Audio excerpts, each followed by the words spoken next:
All right, so here, let me get you guys all keyed in on some stuff. First of all, hello. Welcome to Fantasy NBA Today. This is a Sports Ethos presentation. I am your host, Dan Vespris. That hasn't changed. What has changed,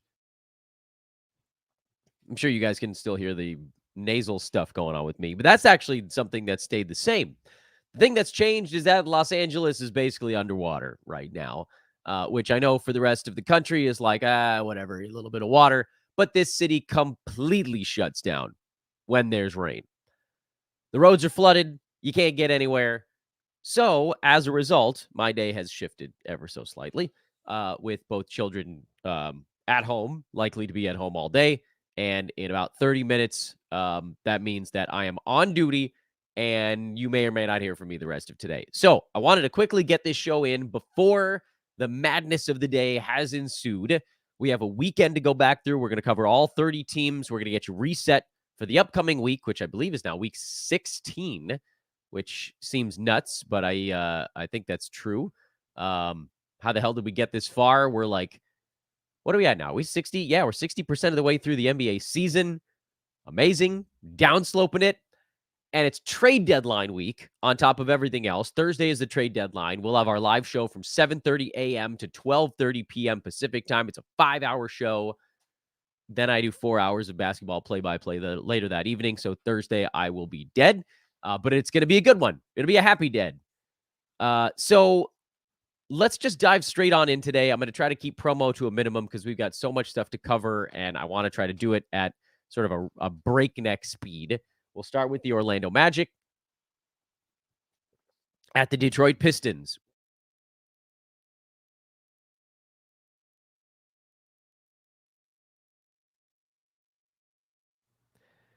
Don't worry about this, everybody. Just handing an iPad to another person in my home. My wife was attempting to crawl under the video. Why she didn't just tap me on the shoulder and say, we need the iPad. Welcome to my morning. It's actually a John Denver song. I believe it's called Farewell Andromeda. Welcome to my morning. Welcome to my day. Yes, I'm the one responsible for getting it just this way. Orlando is interesting right now for a couple of reasons. The main one being that Jalen Suggs has sort of defensive statted his way back into my heart. I still don't believe in Markelle Fultz. I'm sorry. I'm one of the naysayers there. I can be Captain Buzzkill, but I like Jalen Suggs when he's getting defensive stats, and he has been last 4 or 5 games in a row now. I basically have continued to say, look, if this is really the turnaround for him, the pivot point to kind of come back out of this thing, then I wanted to get back in. And so I kind of have to follow through on what I said, which he's doing. He's getting defensive stats. His minutes have been better. And maybe it was just a health thing. You know, he had all these injuries and fatigue and all of that sort of lumped together. But to me, Jalen Suggs is now a re-add after he was an early season ad for a while. I ended up finally dropping him after trying to hold on as long as possible, but now I think he's a re-add. Wendell Carter Jr. is back to splitting minutes with Mo Wagner, which was there was like 3 games in there where Wendell Carter Jr. looked like he was going to run away with it, and I thought, man, did I really goof this? No, I didn't goof this one up. We know what he is. We know the Magic are going to mix and match. We know that they're probably trying to thin the herd a little bit because they just have, frankly, too many guys. And so Goga Batadze just hasn't been playing. Also of note on the Magic, Jonathan Isaac has been hovering near 20 minutes lately, which typically for him is enough. You can't possibly add him in a head-to-head format because he's going to take a bunch of days off in there and his minutes are going to bounce around. But if you wanted to, and this is a tough week to say this, even on the Roto side, stash him at the end of your bench and not use him against your games cap, I could maybe make an argument for that. It's hard to, when on trade deadline week, you want to be using those sort of bonus roster spots on the Roto side, at the very least, to stash guys that might get better at the trade deadline. So that's why, in my eyes, and maybe on February 9th, maybe on Friday, we come back and we're like, okay, we know what's happened at the trade deadline. We have an idea of who we think is up and who is down. I now have a dead roster slot of, I was stashing Bilal Coulibaly, hypothetically, and let's say the Wizards don't make the moves we want. Okay, then you switch that for Jonathan Isaac. Okay, but I still think we're, 4 days away from that being a reasonable course of action. Isaiah Stewart remains out for the Pistons. I think he'll be out for, did they say another week, a week and a half or something like that. Oscar Thompson finally got some playing time.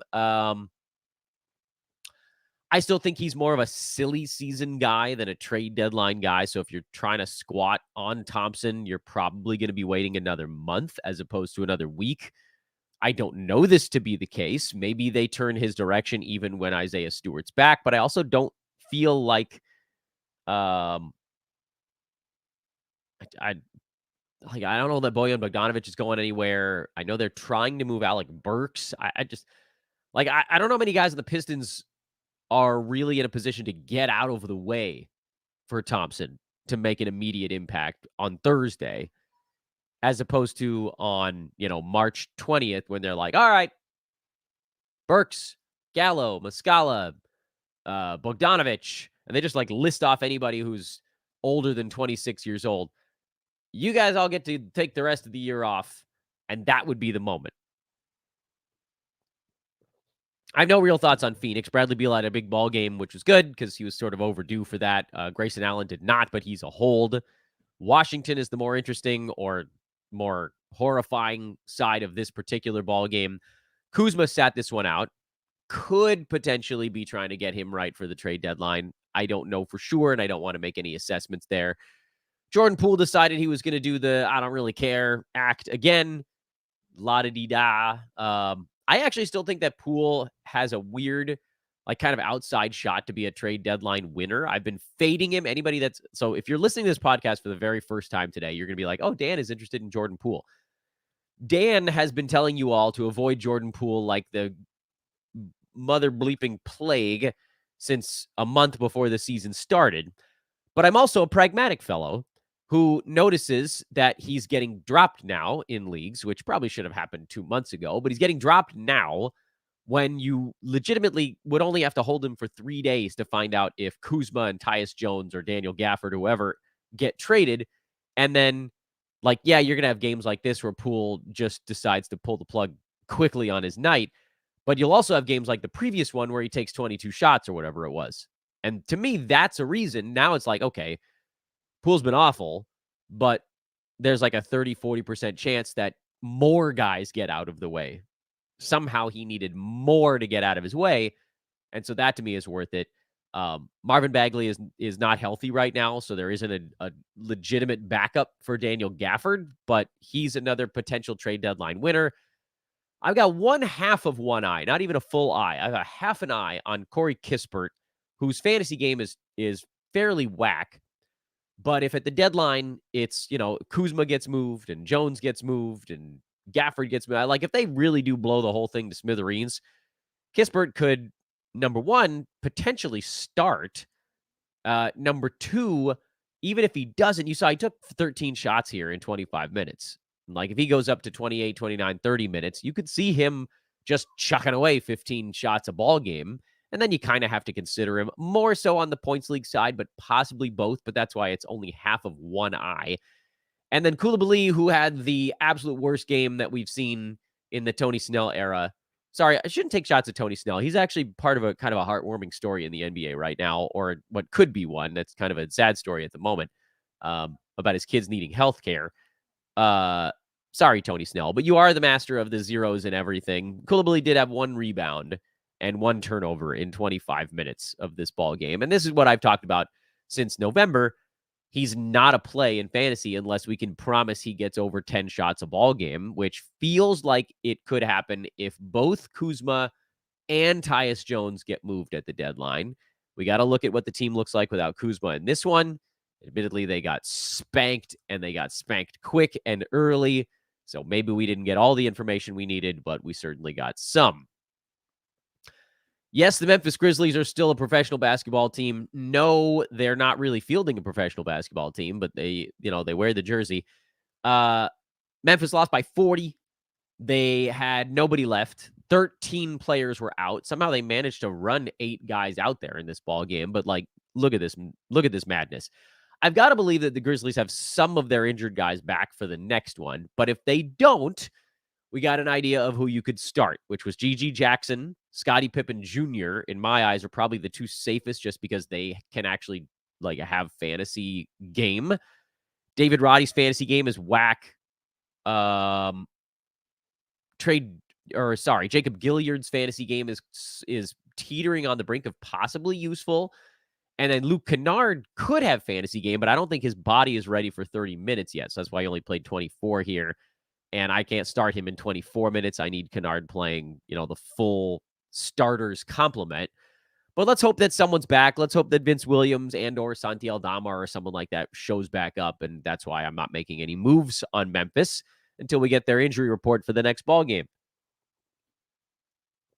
As I mentioned, we're kind of lightning rounding it today, so apologies for going very fast. You might not need to actually run this show on 1.5 speed. No Jaylen Brown for the Celtics, so Al Horford started and was decent, and that is the running story for Boston. When one starter is out, you can play Big Al. Clippers and Heat had themselves a 1990s basketball game. First to 100 wins. It was the Clippers. Kawhi has been amazing. James Harden has been very good outside of one ball game. Kawhi, by the way, is number 5 on a per-game basis. He is almost chased down Anthony Davis for the number 4 spot. And by totals, believe it or not, Kawhi is actually number 4. Also behind Anthony Davis there. But I think Luka, who am I missing? Who's up in that top? Joel Embiid is obviously the player in the top 5 that fell out when you started looking at totals instead. Harden is at number 17. Paul George is at number 13. Clippers continue to be a fantasy gold mine. Ivica Zubac came back, played 18 minutes, and struggled mightily with Bam Adebayo, who just kind of owned him in this one. Zoo is a very low-end center. He's number 110 on the year. He'll hover probably in that range once he gets back up to full tilt. Better because Harden is on the team, unquestionably. So I think he should probably be rostered in most formats for that sort of fringe startable stuff. Yeah, that's where we'll sit with that. Miami, no Tyler Hero. The question was, would anybody really step up? And the answer was kind of Josh Richardson, but I don't want anything to do with him. So I will kindly pass on anybody that's not a big namer in Miami these days. Charlotte is another team that should probably, like the Grizzlies and Wizards, get relegated to another level of basketball right now. Indy, with Halliburton on a severe minute restriction, still beat the crap out of them. Aaron Nesmith, big ball games. He'll just continue to go huge while Halliburton is half out. A little surprised that Andrew Nembhard did nothing, but you guys know that I haven't been particularly high on his fantasy game this year, and nothing is really moving me off of that position.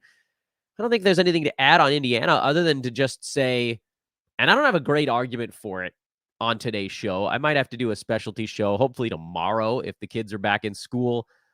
I could probably make an argument that Tyrese Halliburton is the most harebrained, but also possibly the greatest buy low story in the history of fantasy basketball right now. And there's no surprise here either. It's not like people don't believe in him. It's that they haven't given any indication of when his minutes cap is going to get lifted. This is just sort of an indefinite thing because he wants to qualify for the various awards. So they don't want him sitting out right now, but he's obviously not fully healthy. So he's playing 20 minutes a ball game just to qualify. And he still makes them better in those minutes, but I have no idea when he's going to play more. Thing is, you could get him for, probably like a top 50 kind of guy right now. And, as soon as he starts to play more than 20 minutes a game, he's way better than that. We just don't know when. So stay tuned. I have thoughts on that. I just don't know that I'm going to have time today to get them to you.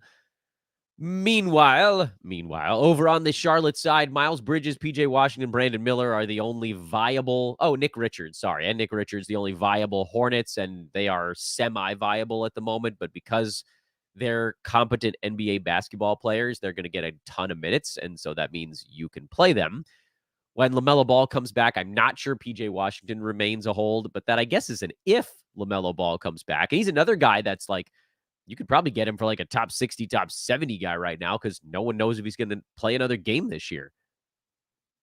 Also, Charlotte is selling off pieces. We don't know exactly which. We know Miles Bridges is on the trade block. I would assume PJ Washington is on the block, but also it's not clear that anybody is just going to magically move into fantasy value if or when those guys disappear. Oklahoma City and Toronto, many overtimes later. This was an interesting one because Toronto double-teamed Shea pretty much the whole ball game, and so SGA ended up with 14 assists. He didn't have to score all that much, which meant that Josh Giddey, Lou Dort, Chet Holmgren, who's obviously great anyway, and Aaron Wiggins all took a ton of shots in this game that they normally would not.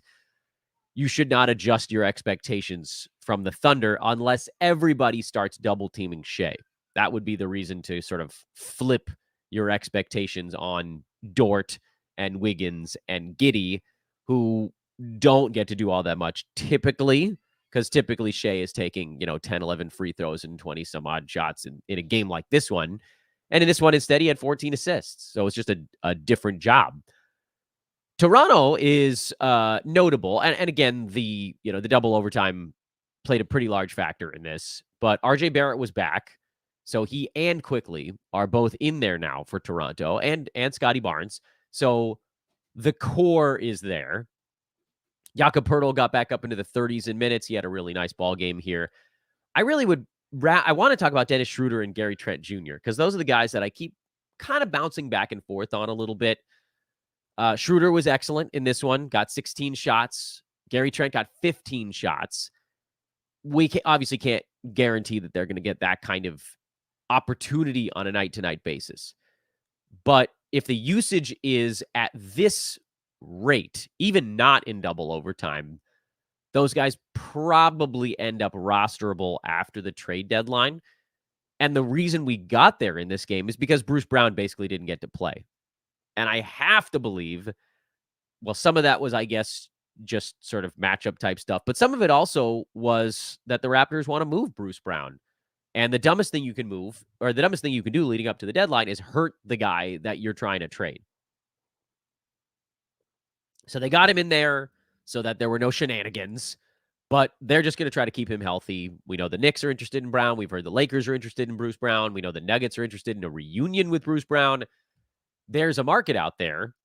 And so the Raptors like, look, we're not going to run you ragged here. So Quickly, Barrett, Barnes, Poeltl, you guys get nuts. Trent started, which I think is notable.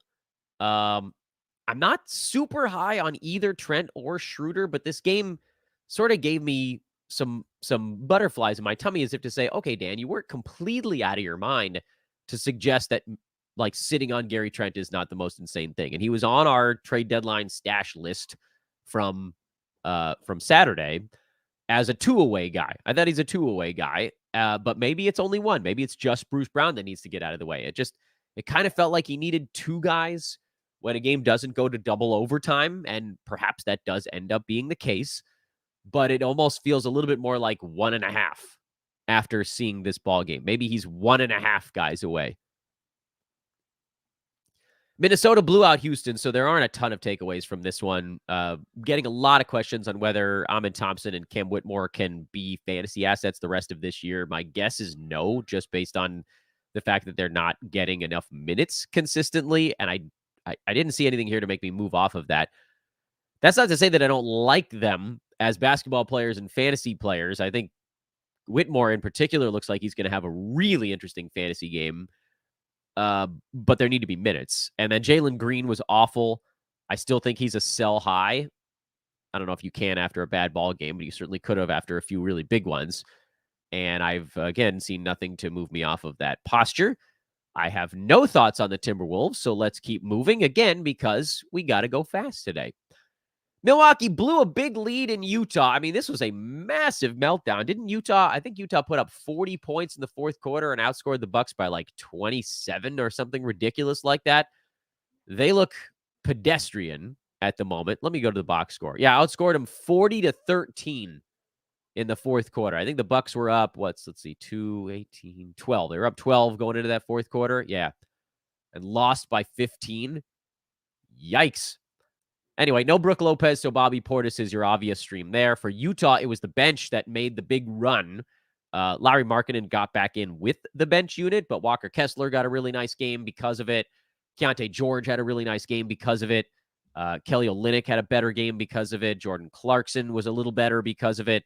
And so then you had, John Collins still doubled, but only 24 minutes. He's been playing well lately at the center spot. I talked about this on, I think, Friday's show, that I was very late to notice that his minutes were coming at center. That's on me.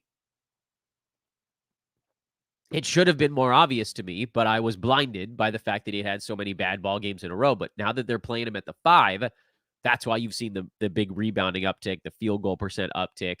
I don't think all of it sticks for him, but I think you do kind of have to like the per minute stuff bump that Collins has had. But the short version of all of this is this game didn't change my evaluation of anybody on the Jazz. This was a game where the starters were getting blitzed, the bench made a run, and so you had kind of like a weird lineup for the Jazz through most of the fourth quarter, and that's why a few guys had better ball games. Portland was down a bunch of guys, and somehow it made no difference. Jabari Walker was still not very good. As I said, I think he's a 3 away. And this was actually a 3 away, and it still wasn't enough. No Brogdon, no Sharp, and no Grant. And it still wasn't enough for Jabari Walker to get 10 shots. That was, I think, disconcerting, and it's why he's basically at the bottom of my deadline watch board. At some point, you might assume that like a Matisse Thybulle either could get moved or shut down. Could Simons? I mean, he's not an old guy. DeAndre Ayton, maybe. But then you'd expect someone like Duop Reith would be the big jumper there. And Ayton's missed a bunch of time already, so unless he's actually hurt, I don't think he's just going to get the plug pulled on him, at least not until pretty late in the year. So this is it. Like, Scoot, the most inefficient game of all time. Simons and Ayton had nice ones. When Grant comes back, he'll do more, and if Brogdon gets moved, blah, blah, blah. So again, nothing really changes for me. Now, Denver, we may have our first actual Denver storyline in a long time. KCP hurt his hamstring. I would assume this is going to mean more Peyton Watson. He played more in this ball game, although some of that was because Michael Porter Jr. was not playing well. But I again would assume that Watson's going to be the guy to step in if KCP has to miss a game or two. I don't know that I'm adding Watson before we find out. And for Roto, I don't think I'm adding him at all unless we hear that KCP is going to miss like 2 weeks or more, because I think I'd like to see what the Nuggets look like with Watson in there with all of the other high usage guys. Because it's not like one of the usage dudes went down. KCP is not that. So watch list is the short version, which again, I should be doing short versions today while I'm trying to get in and out of here very quickly. Let's go back to Saturday. What did I do? Was that 9 ball games? So we're a little more than halfway done. Brooklyn at Philly. Cam Thomas had a 40 burger. He is an amazing sell high guy right now because you might be able to get like a top 50 type of dude coming back. And we know Cam Thomas is a great scorer on bad field goal percent. Doesn't typically rebound very much, doesn't assist very much. Every once in a while, have a game where more stuff sort of falls into the right spot. And look, that's not to say that his job isn't better here as a starter than it was coming off the bench. It is. But he was like top 250 off the bench. And as a starter, he can sometimes squeeze inside the top 100 as kind of like a 1 or 2 trick pony. That doesn't translate that great to 9-cat. Okay, points leagues, fine. You know, you're doing things differently there. I get it. But 9-cat, he's always going to be overvalued because he scores a lot. Cam Johnson's been better lately. I feel less horrible about insisting you guys all hold him through the trade deadline. Ben Simmons had 9 rebounds and 5 assists in 14 minutes, but it does feel like this is going to be a very long ramp up for him. So I think I'm changing my position on Simmons. I thought he needed to be stashed to see what he would look like. I don't think he's ever going to get to 30 minutes. And if he does, it's probably not going to be for many weeks, the way that they're going super gentle on him. So I think you can part with Simmons. He's going to be a bigger headache than he's worth. Dorian Finney-Smith is out, but is also on the trade block. Royce O'Neal's on the trade block. Spencer Dinwiddie's on the trade block. If all of those guys get moved, also Dennis Smith Jr. was hurt, then maybe you get one eye on Lonnie Walker, who scored 20 in this one, but he suffers from sort of a similar ailment to Cam Thomas, which is it's mostly points and threes. It's hard to get Lonnie Walker inside the 9-cat board also. I don't know. Did I summarize that okay? Paul Reed was sick on Saturday. We didn't find that out until after the ball game, hence the 2 points and 4 boards in 15 minutes. He's still your fill-in for Joel Embiid. We only need him to get to about 25 minutes a game to be a top 100 player, and I think he can do it. Kelly Oubre is a start as a streamer as well. Tobias Harris, when he comes back, is going to be your guy, but with Tyrese Maxey healthy, you don't need to worry about Patrick Beverley, who did have 9 assists, but his minutes are not going to be high enough to make a difference. Warriors lost to the Hawks in overtime. Steph Curry had 60. Fun little footnote that was flying across Twitter. This is the third time this year that a team has had a 60-point scorer and lost. And I think that had happened 2 times in like the previous 20 years or something. Andrew Wiggins left early, so that meant more Brandon Podziemski in this one. He had 39 minutes, second good game in a row for him. You can add him because we don't really know what the Wiggins story is going to be. You can drop Andrew Wiggins because there's no point in sitting on him maybe if he's hurt. And I would assume that Podziemski probably slides back into the starting 5 here. Jonathan Kuminga fouled out in 34 minutes. He still did have 16, 4, and 3. He is also very much a sell-high guy. He's playing very, very well, but he's also not going to shoot 70% on high volume forever. And when that levels off, you're going to be glad that you cashed in for, a 60 range guy or whatever you think you could get for him right now. If the best you can do is like top 100, you probably don't do it. That's not good enough. But again, if you can get like a late 5th, early 6th, even late 6th kind of a guy, I think I would probably do it for Kuminga. And then Podziemski, you can add him. Head-to-head, you start him. Roto, you might want to wait and see. But if he's sort of pulling out of this little rookie tailspin, then he'd be worthwhile as a start. The Clint Capella injury that we all knew was going to happen eventually took a long time to happen, but it did now finally happen. He had a big ball game prior to it, but he hurt his core. It's a core injury. So Okongwu all the way to the moon and back. It is go time. Onyeka had 22 and 16 with a couple of blocks in this ball game. He is a top 50 guy as a starter. Enjoy. No Sadiq Bey. DeAndre Hunter is being eased back in at just 16 minutes. I think Hunter could end up as a post-deadline winner if he can get back up to starters minutes. I guess that's sort of the big question mark there. Jalen Johnson, colossal ball game. Trae Young's been running very hot right now. That's part of why the Hawks have won a few ball games in a row. We kind of just need to see who gets moved on this team. But as far as the deadline goes, we know DeJounte Murray's on the block. And if he moves, that just opens up even more for these other guys. Which, I guess Sadiq Bey, if he comes back, could end up being fringy again somehow. Whole damn year he's going to be fringy. But Okongwu's the big story after this ball game. Kings beat the Bulls. Trey Lyles came out of nowhere, and you can ignore that. Malik Monk, after I just got done saying that I was ready to drop him on Friday, he posted 2 good ball games in a row. So Monk stuffed it in my mug, and you can go ahead and make sure he's back on rosters. I gave him as long as I freaking could. I mean, he was bad for like 3 or 4 weeks in a row. And then all of a sudden, as soon as I was like, fine, I give up, then he exploded. Yeah, my sinuses are still screwed up. For the Bulls, you start the starters right now. Easy call. Oh, hey, Kevin Huerter. Keep an eye on whether his heater's running out here with Monk sort of heating back up again. We knew Huerter was not going to last forever. He's a stream while warm guy. He might not be warm anymore. I badly need to pause the show to blow my nose, but we're just going to make it through. We talked Milwaukee already. Dallas, Luka Doncic is questionable. He had his ankle kind of rolled up on in this ball game, but Kyrie Irving sounds like he'll be back for their next one. So if one of those 2 guys is out, you can play Tim Hardaway Jr. If they're both back, I wouldn't play anybody besides Luka and Tim Hardaway.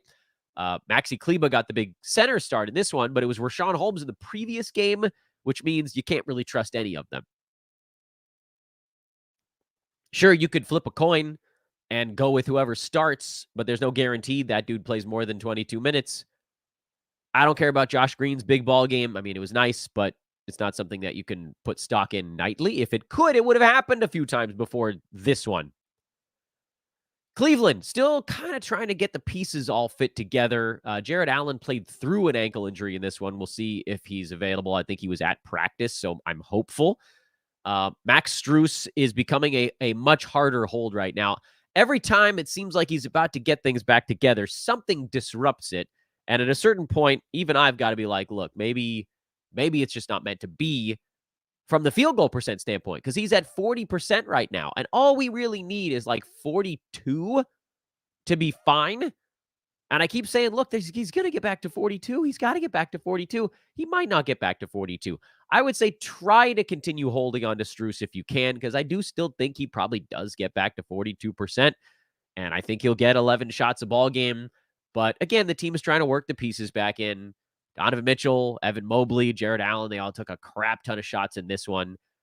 We know Karis LeVert's fantasy game won't support being held if he doesn't have big usage. So he's a guy that I think will be able to drop here. Strus, this is the first day I felt more like 50-50 on him because maybe he doesn't get to 42%.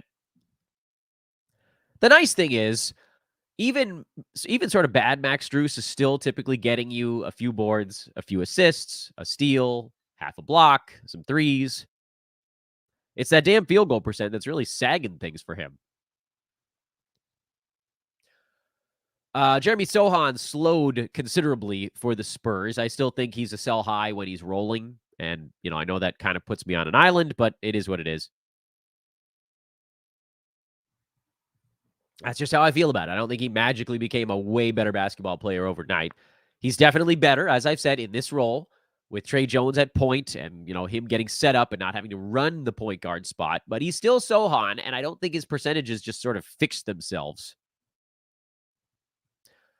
Lakers beat the beat-up Knicks. They're still down OG Anunoby and Julius Randle. It probably took a little more than it should have, but give the Knicks a lot of credit. They've been winning games even without their guys. This actually snapped, I believe, a 9-game win streak for New York. So with or without their dudes, they've been finding a way. For the Knicks, you can start the starters right now. I don't know if that's going to be the case when OG... Well, when OG comes back, you probably can still start the starters, depending on who's in and who's out. Let me try this a different way. Precious Achiuwa is the one that you're considering not starting. Even if Hart goes to the bench, I still prefer him over Precious when OG comes back. There, that was clearer. For the Lakers, Braun and AD were back. They're questionable for the game in Charlotte. I don't know how the Lakers can consider resting someone right now. They basically need to win every ball game they play. They're the 9 seed, a game up on Utah, 1 game back of the Mavericks. They have a path. It's an outside one, but they have a path to maybe get out of the play-in. But more than anything, they just got to be focused on getting into the upper half of the play-in. So, can you really screw around with a gimme game? I would assume their guys play, and if they do, yes, Rui Hachimura is in with the starters. It didn't really make them any better.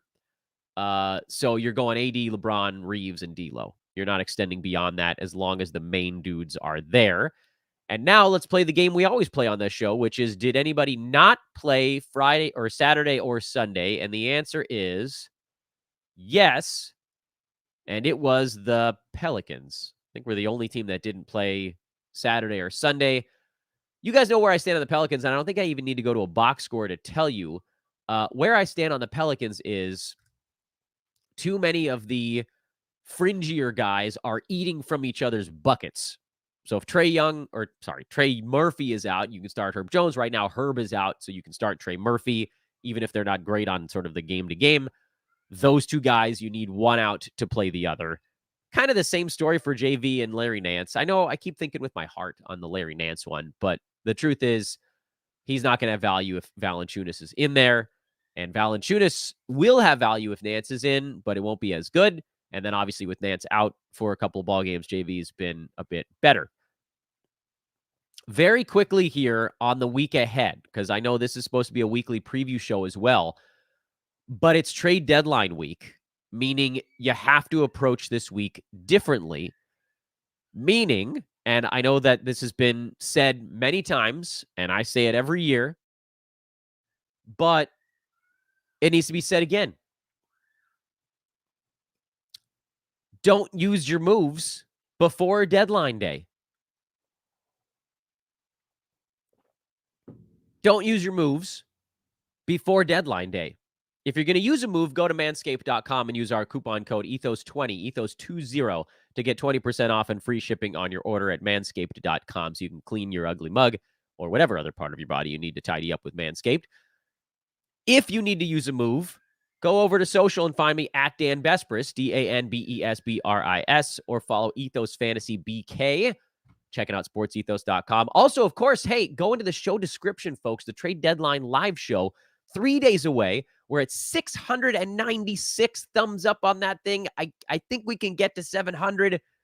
I think 750 would probably be my end goal. We'll do some giveaways related to that. That show, again, is on Thursday at 7:30 a.m. Again, if you're new, please do check out stuff in the show description. I know that's this sort of like the standard thing that a YouTube host or show host or whatever says, but we've got our free Discord link in there. We've got the deadline show link in there. We've got links to our sponsors in there. The Discord is a lot of fun. It's sort of just people helping people. And again, there's a free side to it. I've done some of my tweet storms in there lately that you can only then get on the free side of Discord. We're trying some new stuff out. So I'd love it if you guys would check out some of those links in the show description. But again, like, you know, you're looking at the week ahead here, you're going to want, if you're in a head-to-head format, you're going to want your moves for Thursday morning. Because, you know, like one trade happens at 9 a.m. on Thursday morning, Pacific time, and you're like, oh, I got to go pick up this guy. And then 25 minutes later, another trade happens with that same team, and the guy you picked up is worthless. You're going to want all four on Thursday. Unless you are like the 7 seed in your head-to-head league. And so you just like, you can't possibly afford to lose 5-4 this week, and you absolutely positively need to win, or your team is dead meat. You need to hold your head-to-head moves until Thursday morning. Roto, on the other hand, you don't have to worry about streaming to fill roster slots, so it's sort of a different monster. You don't have a weekly moves cap, most likely. But for Roto, you're probably taking your bench slots this week, or at least 1 or 2 of them, and you're looking at the trade deadline possible winners list, which, again, we did a show on that just a couple days ago on Saturday. So I would, if you guys have a moment to go back there and check out that show from Saturday, please go do it. I think it was a lot of fun. I covered 12 players. I tried to rank them to the best of my ability. It's the show that's on the homepage of our YouTube's page here, which is youtube.com/sportsethos. You can find it on traditional pod feeds by just going back to the last show before this one. So it shouldn't be all that hard to find. But we went through all these names that just have some measure of appeal. Some of them harder to acquire than others. Like, you're not going to be able to get Okongwu now with Capella going down, but he, I thought, was a buy low a week ago prior to the deadline. What are some of the other names that I kicked around on that show on Saturday? The full list was Okongwu, who you're not going to be able to get. Dosunmu, who you probably can't get right now either because he's starting. Marvin Bagley, I think, is interesting. I know he's hurt right now, but if Gafford gets moved, he jumps into a big role.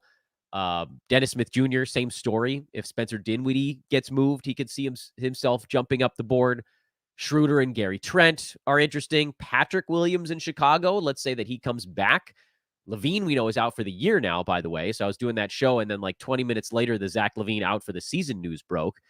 So Patrick Williams could be interesting if the Bulls move Caruso or DeRozan. That's a big deal. And then he and Dosunmu could be fun. So the Bulls, the Wizards, the Hawks, the Nets, the Raptors, these are teams where you're sort of like laser focused. And in terms of like, again, you're not going to be able to just go get a Okongwu, Dosunmu, even like a Jordan Poole, you're probably not going to be able to pick up, but you could maybe buy 2 of those guys, or Patrick Williams you might be able to pick up. It wouldn't be insane to stash Patrick Williams, because let's say DeMar DeRozan gets traded. Suddenly there's all the usage in the universe, and that's what he's needed. So he and Dosunmu would be monsters. You should be able to add Marvin Bagley in a lot of leagues. Gary Trent Jr. is very addable. Again, ceiling a little bit more limited on that side. But again, if you're on the Roto side of things, you're looking to see, okay, well, what could my team need post-deadline? I have said a number of times, I think Koulibaly is 2 players away. I think, and again, it might even be 3, just for consistency's sake. But a lot of the guys at the deadline this year are 2 moves away. So Patrick Williams, 2 moves away. Now it's 1 because Levine is out for the year, so he moves way up the board. Dosunmu is also way up the board because of the Levine out for the season news. So now we don't even need him to get traded. So now it's 1 move away in Chicago for those guys to last all year. Okongwu was 1 move away, and now Capella's hurt, so he's 0 moves away. Bagley's 1 move away. Jordan Poole might be like 1 move-ish away. Hard to say, but Koulibaly is probably 2. Dennis Smith Jr. is probably 2 moves away. Schroeder and Gary Trent, as we mentioned earlier, are like 1.5. DeAndre Hunter's like 1.5 moves away. Jabari Walker and Asar Thompson are more like 3 moves away. And so, if you're on Roto and you've got a slot, you think about some of those guys who you could pick up. Maybe you go try to trade for some of them if you can on the cheap, and see how the whole thing shakes out. And then it would be important, I think, to talk about Joel Embiid before we wrap up today's show entirely. We mentioned him kind of in passing when we talked about the Sixers ball game. We don't have an official timeline on Embiid. Even still, we don't have an official timeline. News did break yesterday that he's going to undergo a procedure, whatever that means, and there is hope that he can return this season. I don't know if that means regular season. I don't know if that means playoffs, but I would be floored if we saw Embiid. What's 6 weeks from today? 1, 2, 3, 4, 5, 6. That'd be March 18th. I don't think there's any chance he plays before then. I think there's a very real chance he's out for the rest of the regular season. But I also think the thing you got to do here is, number one, add Paul Reed, because he'll be a top 100 center in 25 minutes a game, and I think he can get that when he doesn't have the flu. But number two, just wait. They're going to have to give a timeline at some point here. I don't think it's going to be much longer. He's the reigning MVP. He was probably going to be the MVP this year before he got hurt. So Woj, Shams, all these guys, they're going to be digging. They know people need to know more, and they're going to be digging on it, and they're going to give us whatever the team gives them. I'd call it a coin flip. We see Embiid anywhere during the regular season at this point, 50-50. Meaning, I don't think you can drop him. If your league goes to the end of the regular season, if your league ends 3 weeks early, you can almost definitely drop him. Your league might not even let you drop him because he's a first rounder, so they think, you're trying to muddy the waters there. But again, if you're in a Roto league that goes to the end, you hold. If you're in a head-to-head league that goes to the end, so like a Yahoo Public League, you hold because you need to see what happens. You can't, if Embiid is obviously a player that's so good that you'd stash him for 8 weeks if you had to, for probably a half a season if you had to. But certainly if there's any chance he's back in 6, you absolutely need to hold. So try to wait, see what's happening here. Let's not freak out yet. We just got to hold a little bit longer. Let's get a timeline on this. But I had Paul Reed in the interim, and that is, I think, basically our show. Very quick glance over at the chat room to make sure that you guys didn't bring up a player that I forgot to. Oh, Tari Eason. He said he's close. I like Tari Eason a lot. I don't think he's going to play a ton of minutes right away because they're going to ease him back in. So even if he played by midweek, let's say, I don't think he'll have fantasy value for probably another week to week and a half after that. So just make sure if you are stashing Tari Eason, don't expect much out of him until maybe more like February 15th or so. I like him a lot. I love his fantasy game. I just want to try to make sure that everybody's expectations are kind of held in check here. Is Ben Simmons worth holding? My answer to that, I think, is a no. Is Andre Drummond a league winner if he gets traded to Philly? I don't think he'd play. Well, I don't think Nick Nurse is going to play Andre Drummond more than about 22, 23 minutes a ball game. So I don't know about league winner because he's also god-awful at the free throw line and just a super weird fantasy game. He would be an ad if he gets traded there. But I think you're probably looking at more like, top 100, top 120 range because he won't have the energy to do what he did. He filled in for Vooch for like a week and he put up some giant numbers. He'd have to pace himself a little bit more. So very much an ad if Drummond gets traded somewhere where his minutes get into the 20s. And very much an add if Vooch gets traded, although that feels like a little bit more of a long shot. I don't think I'm stashing Drummond because I don't know that I don't know that he's like a definitely getting traded kind of guy. But he's certainly somebody to watch. So a good name to throw out there. Good call by Honkus here in the stash room. And is Keontae George a stash? No, he played big minutes yesterday because the bench unit went nuts. And that I got to wrap it up, guys. I got to get my wife off to work. We're all flooded in here. I'm going to do my best to get over to social today in some capacity. There will definitely not be a second show today. Thank you to the over 100 of you that were hanging out live with us on a Monday morning talking fantasy sports. Shout out to anybody that listens or watches after the fact. Hey, please try to tell someone about the pod. This is really the fastest way that we can grow here at Sports Ethos is the podcast, because I can take all of you and I can cull you together to check out awesome Sports Ethos content. So a retweet, a like, whatever you can do. Tell your friend, tell your league, like especially if you win your leagues, you're like, this is how I won. I know it's hard because you don't want to give away your secret, but we need your help on that front. And I will talk to you when I talk to you. Everybody stay safe if you're out here on the West Coast, man. It's a dumping. So long for now.